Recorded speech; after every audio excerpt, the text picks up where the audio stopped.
আসসালামু আলাইকুম রাহমাতুল্লাহ। প্রিয় ভিউয়ার্স, কেমন আছেন সবাই? আশা করছি সবাই ভালো আছেন। বেসিক কম্পিউটার কোর্সের এই পর্বে সবাইকে স্বাগতম। এটি হলো ৮ম পর্ব, অর্থাৎ ৮ নং পর্ব। যারা পূর্বের পর্বগুলো দেখেন নাই, আপনারা আমাদের পূর্বের পর্বগুলো দেখে নেবেন। পূর্বের 7টি পর্ব প্লেলিস্ট থেকে আপনারা দেখে নিতে পারবেন। আপনারা যারা দেখেন, আপনারা আপনাদের প্রিয়জন, আপনজন এবং বন্ধুদের শেয়ার করবেন। আগামীতে আরও পর্ব আসছে। আজকের পর্বে আমরা কম্পিউটারের আরও গুরুত্বপূর্ণ বিষয় নিয়ে আলোচনা করব। আমরা আজকে দেখব ডেট অ্যান্ড টাইম কিভাবে পরিবর্তন করতে হয়, অর্থাৎ ডেট অ্যান্ড টাইম কিভাবে সেটিং করবেন, কিভাবে সেট করবেন। আপনি কম্পিউটার নতুন কেনার পর ডেট অ্যান্ড টাইম সেট থাকে না, এটা আপনি কিভাবে করবেন। আপনি দেখেন টাস্কবারের ডান পাশে আমাদের ডেট অ্যান্ড টাইম রয়েছে। আপনি চাইলে এখানে মাউসের লেফট বাটন দিয়ে ক্লিক করলে আপনি টাইম এবং ডেট দেখতে পারবেন। এখানে দুইটা এরু কি রয়েছে, একটা হচ্ছে ডাউন এরু আর একটা হচ্ছে আপ এরু। আপনি যদি উপরেরটা ক্লিক করেন তাহলে উপরের দিকে দেখতে পারবেন, আর যদি আপনি ডাউন এরু ক্লিক করেন তাহলে আপনি নিচের দিকের তারিখগুলো দেখতে পারবেন। তো এটা কিভাবে সেটিং করবেন, এই জায়গায় আপনি মাউসের রাইট বাটন ক্লিক করবেন। ক্লিক করার পর অ্যাডজাস্ট ডেট টাইম, এখানে মাউসের লেফট বাটন দিয়ে ক্লিক করবেন। ক্লিক করার পর দেখেন এই ধরনের একটা ইন্টারফেস আসবে। এই অপশনটা অন্যভাবেও আনতে পারবেন। কিভাবে আনবেন, আপনি এখানে স্টার্ট বাটনে ক্লিক করবেন। ক্লিক করার পর এই সেটিং অপশনে ক্লিক করবেন। ক্লিক করার পর টাইম অ্যান্ড ল্যাঙ্গুয়েজে ক্লিক করবেন। এই যে ইন্টারফেসটা আপনি দেখতে পাচ্ছেন, ঠিক সেম আপনি এটা এই অপশন থেকেও আনতে পারবেন। রাইট বাটন ক্লিক করে আপনি টাইম অ্যান্ড ডেটের উপর আপনি রাইট বাটন ক্লিক করে অ্যাডজাস্ট ডেট অ্যান্ড টাইমে ক্লিক করবেন। তো এখানে দেখতে পাচ্ছেন time zone. Date and time set করার পূর্বে আপনাকে অবশ্যই টাইম জোনটা সেট করতে হবে। উপরে দেখেন সেট টাইম জোন অটোমেটিকলি, এটা যদি অন থাকে তাহলে এখানে হাইড দেখাবে, আপনি এটা অফ করে দিবেন। তারপরে সেট টাইম অটোমেটিকলি, এটা যদি অন থাকে আপনি অফ করে দিবেন। তো এখান থেকে আপনারা টাইম জোনটা সেট করবেন। এখান থেকে আপনার লোকেশনটা প্রথমে আপনাকে সেট করতে হবে। যেহেতু আমরা ঢাকা, তাহলে আপনি ঢাকাটা এখান থেকে খুঁজবেন, +06 দিয়ে আপনি এটা খুঁজে নেবেন যদি আপনার সেট না থাকে। তো আমি ঢাকাটা সিলেক্ট করলাম। দেন আমি set the date and time manually, আপনি এখানে চেঞ্জে ক্লিক করবেন। ক্লিক করার পর এই ধরনের অপশন আসবে মার্চ, আপনি এখান থেকে মার্চ দিবেন। দেন তারিখটা দিবেন, এখান থেকে সব তারিখ এখানে আছে। তো এখানে 6 তারিখটা আমি দিচ্ছি 2022, সেটা আপনি সেট করে দিবেন। এরপর হচ্ছে টাইম, আপনি এখান থেকে আওয়ার্স, এটা হচ্ছে আওয়ার্স, এটা হচ্ছে মিনিট, আর এটা হচ্ছে এএম অথবা পিএম। আপনি সেটা সেট করে দেওয়ার পর আপনি চেঞ্জে ক্লিক করলে এটা এখানে সেট হয়ে যাবে। এরপর আমরা দেখব কম্পিউটারের ইনফরমেশন। আমরা যে কম্পিউটার ব্যবহার করছি তার ইনফরমেশন আমরা জানব।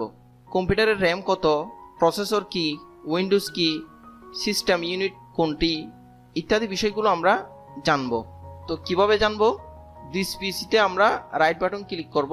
ক্লিক করার পর প্রপার্টিসে আমরা লেফট বাটন ক্লিক করব। ক্লিক করার পর দেখেন অ্যাবাউট, অর্থাৎ কম্পিউটার সম্পর্কে এখানে বিস্তারিত দেওয়া আছে।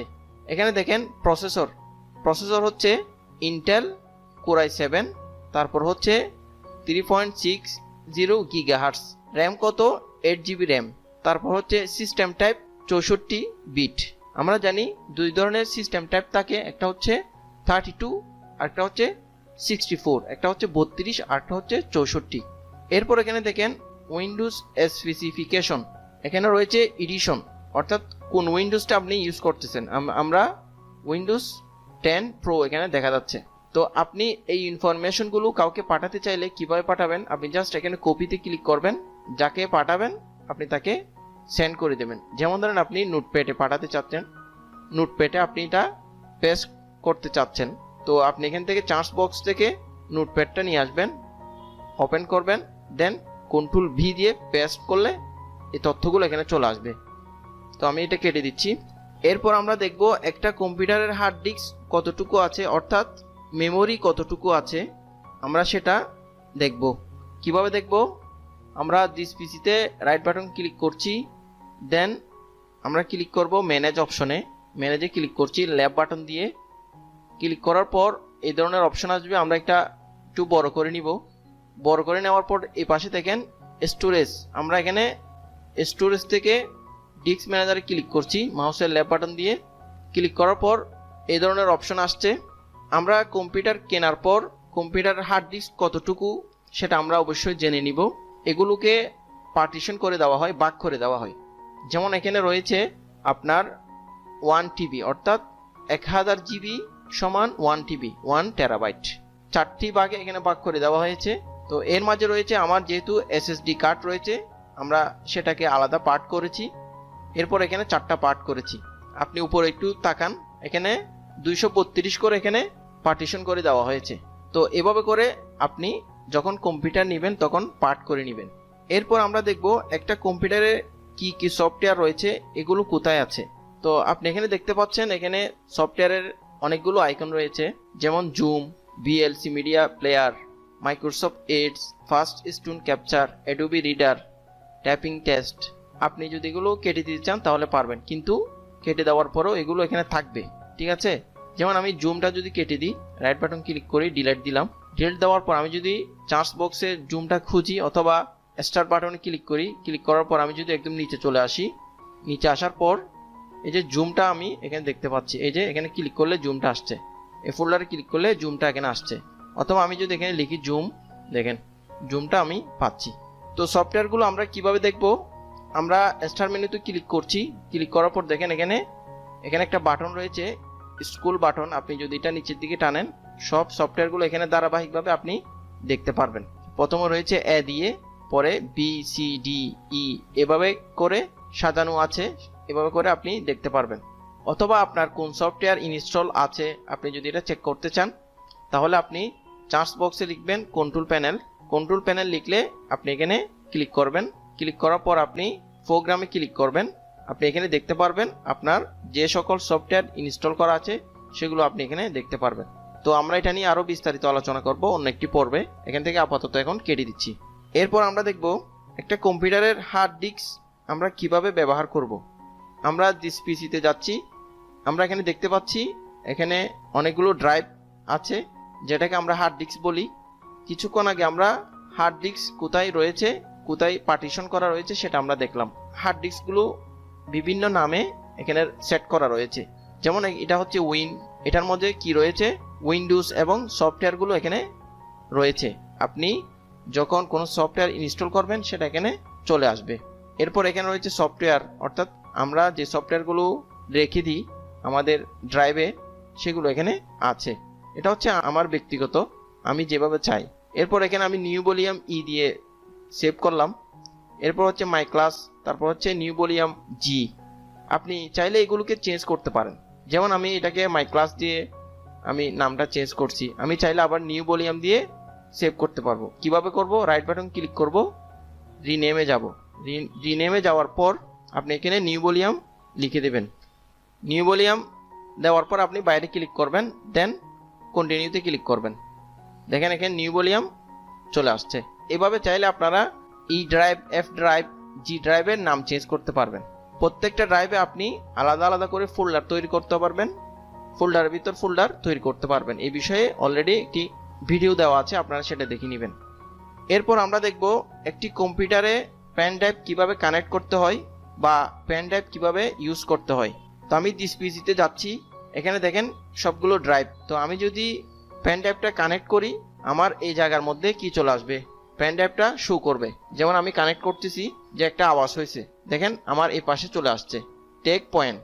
আপনি চাইলে আপনার ড্রাইভ থেকে বা আপনার পিসি থেকে আপনার কোনো ফাইলকে আপনি পেন ড্রাইভে নিয়ে আসতে পারবেন, অথবা পেন ড্রাইভ থেকে কোনো ফাইলকে আপনি আপনার কম্পিউটারে নিয়ে আসতে পারবেন। এটা কিভাবে করবেন, যেমন আমি টেক পয়েন্ট বাংলাদেশ এই ফোল্ডারে যাচ্ছি, যাওয়ার পর আমি ভিডিওতে আসছি অথবা ইমেজে আসছি। ইমেজে আসার পর আমি এখান থেকে দুইটা ইমেজ ট্রান্সফার করব আমার পেন ড্রাইভে। যেমন আমি এই দুইটা ড্র্যাগিং করে সিলেকশন করলাম, দেন রাইট বাটন ক্লিক করছি। এরপর আমি সেন্ডে আসছি, সেন্ড টু, দেন দেখেন নিচে আসছি, নিচে কি আছে, টেক পয়েন্ট অর্থাৎ পেন ড্রাইভ। আমি এখানে মাউসের লেফট বাটন দিয়ে সিলেকশন করলাম, ক্লিক করলাম, মাউসের লেফট বাটন দিয়ে এখানে ক্লিক করলাম, তাহলে এই দুইটা পিকচার আমার পেন ড্রাইভে চলে আসলো। যেহেতু পিকচারের এমবি কম, বা পিকচারের সাইজ কম, যার কারণে আমরা সেটা বুঝতে পারি নাই। আমি যদি ভিডিও ট্রান্সফার করি, দেখেন দুইটা ভিডিও ট্রান্সফার করতেছি, সিলেকশন করলাম, রাইট বাটন ক্লিক করছি, দেন সেন্ড টুতে আসলাম, দেন টেক পয়েন্ট। আমরা যে ভিডিও এবং ইমেজ পাঠিয়েছি সেগুলো আসছে কিনা আমরা চেক করব। দিস পিসিতে যাচ্ছি, দেন টেক পয়েন্ট, আমার যে পেন ড্রাইভ আছে আমি সেটাতে যাচ্ছি। যাওয়ার পর দেখেন স্ট্রিট দিয়ে আমরা যে ভিডিও পাঠিয়েছি, স্ট্রিট এবং স্ট্রিট ভিডিও যে ভিডিওগুলো আমরা ট্রান্সফার করেছি সেগুলো এখানে চলে আসছে। এরপর এখানে আমরা যে ছবিগুলো পাঠিয়েছি সেগুলো এখানে চলে আসছে। তো এভাবে করে আপনি ফাইল ট্রান্সফার করতে পারবেন। এখন আমরা যদি এই ভিডিওগুলো নিয়ে আসতে চাই তাহলে কিভাবে আনবো? তো আমরা মাউসের লেফট বাটন দিয়ে ড্র্যাগিং করে সিলেকশন করলাম, অথবা এটা ক্লিক করলাম, কন্ট্রোল ধরে আবার এটা ক্লিক করলাম। এরপর আমরা কিবোর্ড থেকে কন্ট্রোল সি অথবা কন্ট্রোল এক্স দিতে পারি। কন্ট্রোল এক্স দিলে সেটা এখানে থাকবে না। কন্ট্রোল এক্স দিলাম, এটাকে মিনিমাইজ করছি, দেন এখানে এসে আমি কন্ট্রোল ভি দিলাম, দেখেন এগুলো এখানে চলে আসছে। তারপর আমি আবার যাচ্ছি পেন ড্রাইভে, দেখেন এখানে আর নেই। এরপর আমি এই ছবি দুটো নিয়ে আসবো। যদি কপি করতে চাই তাহলে কিবোর্ড থেকে কন্ট্রোল সি দেব। সি দেওয়ার পরে আমি এটাকে মিনিমাইজ করছি, এখানে এসে কন্ট্রোল ভি দিলাম, তাহলে দেখেন আমরা পেন ড্রাইভ থেকে ভিডিও এবং ছবি নিয়ে আসতে পারছি। এভাবে করে আপনারা ফাইল ট্রান্সফার করবেন কম্পিউটার থেকে পেন ড্রাইভে, পেন ড্রাইভ থেকে কম্পিউটারে। এরপর আমরা দেখব দিস পিসি বা মাই কম্পিউটার কিভাবে ইউজ করতে হয়। আমরা দিস পিসিতে ডাবল ক্লিক করছি, এখানে দেখেন 3D object, desktop, document, download, music, picture, videos. Desktop হচ্ছে কম্পিউটারের যে স্ক্রিনটা আমরা এখানে দেখতে পাচ্ছি, এটা হচ্ছে ডেস্কটপ। এরপর হচ্ছে ডকুমেন্ট, তারপর হচ্ছে ডাউনলোড, আমরা কোনো কিছু ডাউনলোড করার পর সেগুলো আমরা এখানে পেয়ে থাকি। তারপর হচ্ছে মিউজিক, পিকচার, তারপর হচ্ছে ভিডিও। এই অপশনগুলো আমরা আবার কোথায় পাবো? আমরা স্টার্ট বাটনে ক্লিক করলে দেন আমরা পিকচার এন্ড ডকুমেন্ট, এই দুটোতে ক্লিক করলে আমরা যে অপশনে যাব, ঠিক সেম দিস পিসি থেকে আমরা পিকচার এবং ডকুমেন্টে ক্লিক করলে সেম অপশনে যাব। এগুলো আবার বাম পাশে এখানে দেওয়া আছে, যেমন ডেস্কটপ, ডাউনলোড, কুইক অ্যাক্সেস দিয়ে এখানে দেওয়া আছে এগুলো, ডকুমেন্ট, পিকচার, ঠিক আছে। তারপর রয়েছে আবার নিচেও দেওয়া আছে, যেখানে এখানে ড্রাইভগুলো দেওয়া আছে। এই যে আমার যে পেন ড্রাইভটা আছে সেটা এখানে আসছে, শো হচ্ছে, কুইক অ্যাক্সেস দিয়ে এখানে দেওয়া আছে। তো আজকে এখানে শেষ করছি। আপনারা যারা পূর্বের ভিডিওগুলো দেখেন নাই অবশ্যই দেখে নেবেন। পূর্বে আমরা অনেকগুলো পর্ব করেছি, প্রত্যেকটা পর্ব খুবই গুরুত্বপূর্ণ। তো আপনারা যারা নতুন অথবা কম্পিউটার শিখছেন, অথবা অনেকে আছেন যারা কিছু জানেন, অথবা অনেকে আছেন যে মোটামুটি ধারণা আছে, আপনারা প্রত্যেকেই চাইলে আমাদের এই পর্বগুলো দেখতে পারেন। আর যারা দেখছেন তারা চাইলে অন্যদেরকে শেয়ার করতে পারেন, জানিয়ে দিতে পারেন। তো আজকে আমরা এখানে শেষ করছি। সবাই ভালো থাকবেন, সুস্থ থাকবেন এই প্রত্যাশা করছি। আল্লাহ হাফেজ।